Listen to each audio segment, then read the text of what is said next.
do you want for Christmas? A puppy. A puppy? What kind of puppy? A poodle. I want a clean driveway. Our business, we're called Lone Star Pressure and Detailing. If you need your driveway clean or anything like that, my number's there. Yeah, so just give us a call. If we don't answer, our email's down there. Appreciate it.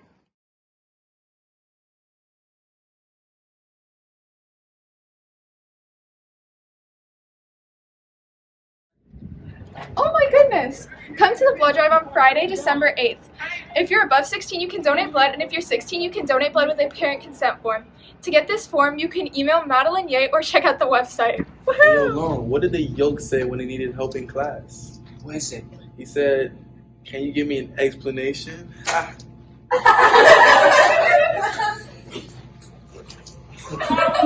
I hear it's your birthday.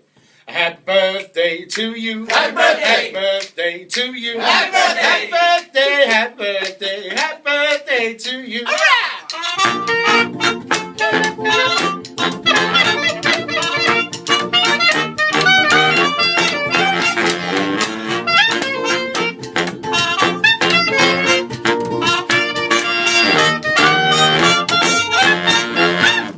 Happy birthday!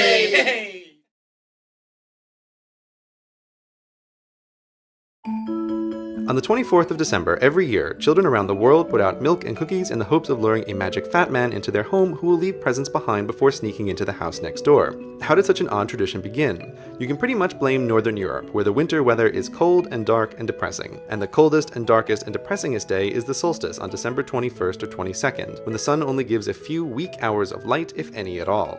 These sun-deprived people invented magical characters to visit them and lighten the mood by bringing gifts and celebrations. These characters range from elves to gods to goats, but there are two of particular interest to the modern story. The first is Saint Nick in the Netherlands. Saint Nick is thin and perhaps a bit stern, but still brings presents to children in early December. He dresses like a bishop in red and white with a staff and rides on a horse named Amerigo, for whom Dutch children are encouraged to leave out a carrot. Saint Nick is called Sinterklaas in Dutch. The second character is Father Christmas from England. Father Christmas is a big, jolly pagan dressed in green with a holly wreath on his head. Traditionally, he is less concerned with children and gifts than he is with food and wine and celebration, and is perhaps best known for being one of the three spirits of Christmas who terrorize Scrooge. When Europeans settled the colonies, Saint Nick and Father Christmas and the other characters began to mix together. This explains why the US version has so many names. Santa Claus is the Americanization of Sinterklaas, but he's also called Saint Nick and Father Christmas and Kris Kringle, which comes from Germany. In the old world, these were different characters, but in the new world, over time they evolved into one, which you can see happening in the older stories. For example, the poem The Night Before Christmas came out in 1823 in New York, which established that Santa lands on the roof and fills stockings with toys. But this Santa is an elf, much like those from Nordic countries. He's small and drives a miniature sleigh with tiny reindeer, which makes a lot more sense for someone whose job description includes fitting down chimneys. Also, the word Santa appears nowhere in the poem. The original title is A Visit from Saint Nick. As the 1800s continued, a fat, human-looking, immortal Santa evolved into the standard among American authors, and it was in the States that he gained both his elvish workforce and a wife. By about 1900, Santa had developed into his current iconic style. It should be noted that, contrary to popular belief, Coca-Cola didn't change his colors to their corporate scheme, but instead used the conveniently red and white Santa in 1931 to help sell more soda during their off-season.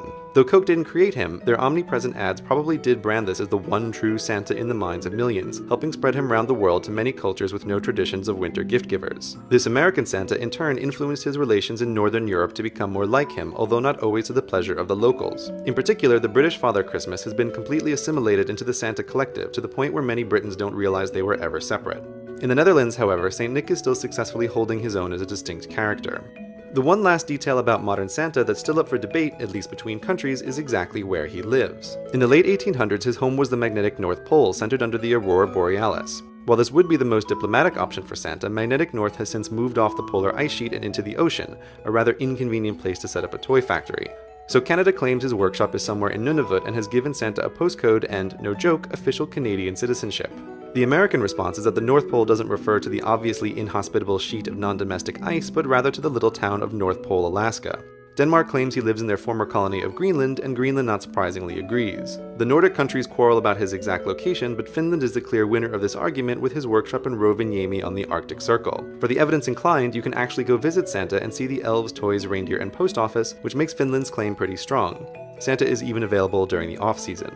But no matter where he might be based, Santa still manages to get around the world in just one night to deliver all those presents. And eat all those cookies.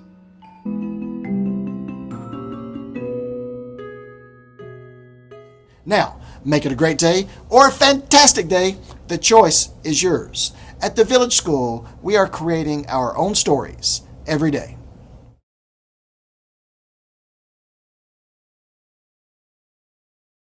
Hey, yo, Lon, what did the yoke say when he needed help in class? What is it? He said, "Can you give me an explanation?"